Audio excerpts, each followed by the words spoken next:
The mango season is just getting over. In India, it's a big thing.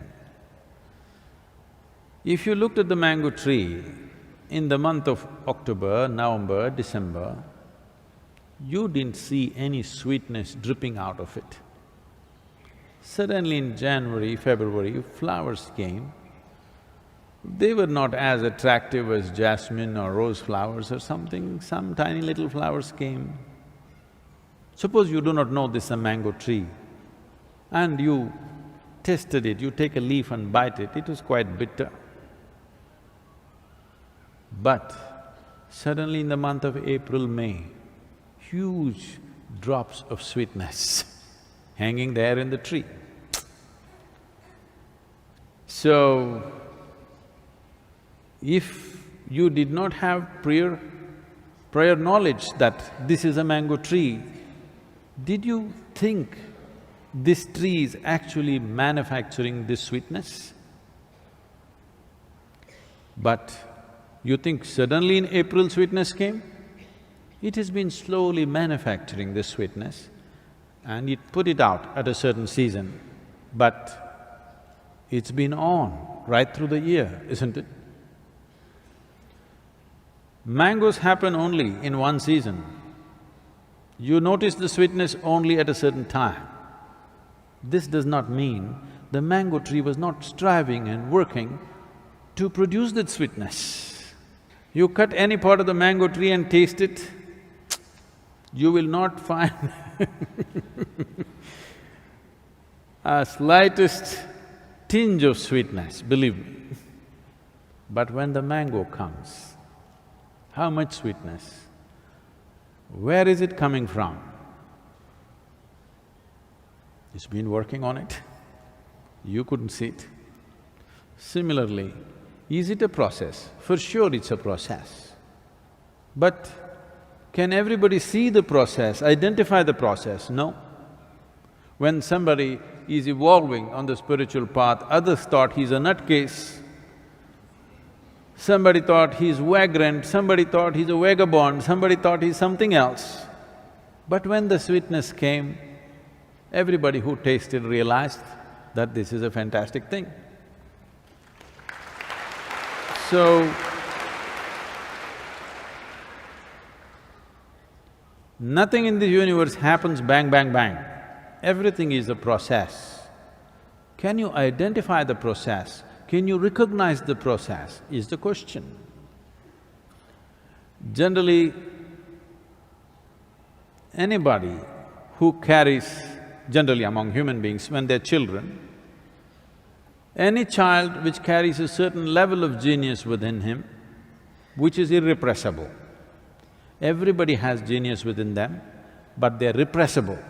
Systems in the society, their own fears, their own anxieties, their own need for security represses their genius. Every human being has some kind of genius, but over 90% of the human beings never find expression to it because they give in to other things. Other things become more important.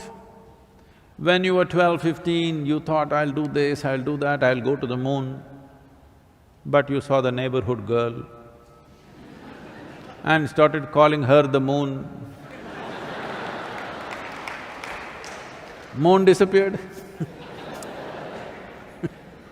So, like this, in everybody, the possibility is wide open. The thing is, can you sustain the process and allow it to become that possibility? Between possibility and reality, there is a distance. Most people neither have the courage nor the conviction to walk the distance. Largely, spiritual process is a kind of an entertainment. Go to discourse after discourse, discourse after discourse, read more and more books and debate how your Atman, Paramatman, your soul is floating here, there and about heaven and hell and everything, but do nothing about this. It's largely like entertainment.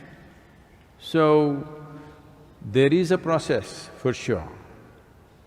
The process can be approached consciously or it may be an unconscious process, but you're doing the right things.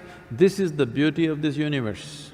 Whether you know or you do not know, knowingly or unknowingly, with discipline or with indiscipline, with love or with hate, if you do the right things will happen to you. That is the beauty of this universe.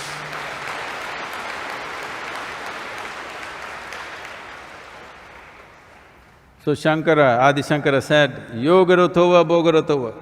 Somehow, either through yoga or boga, somehow do it.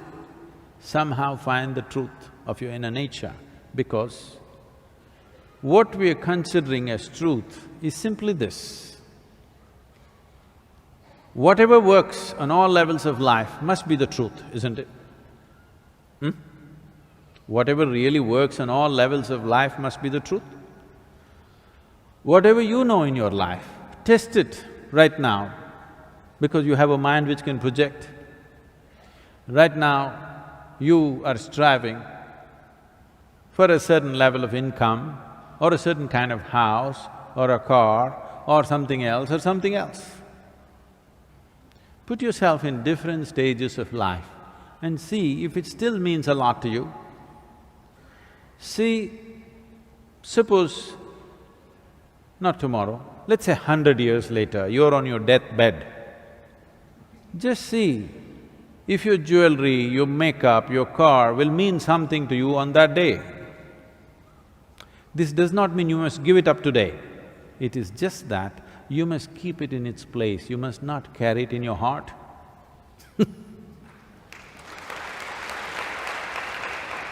There is a difference between using something and being used by something. Most people do not know how to use the things that they buy. The things that they buy are using them up. They're enslaving the human being. Whatever things you want to use, you can use, that's not an issue. But the problem is, you let those things use you. This is not okay. So if you just take care that you are not used by anything,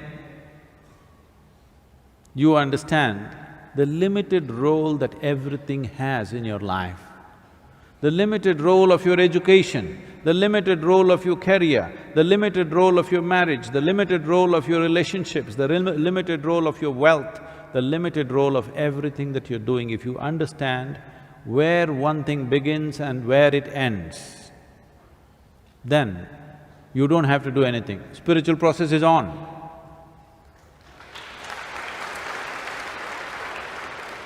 When the season is right, the flowers will bloom and mangoes will come.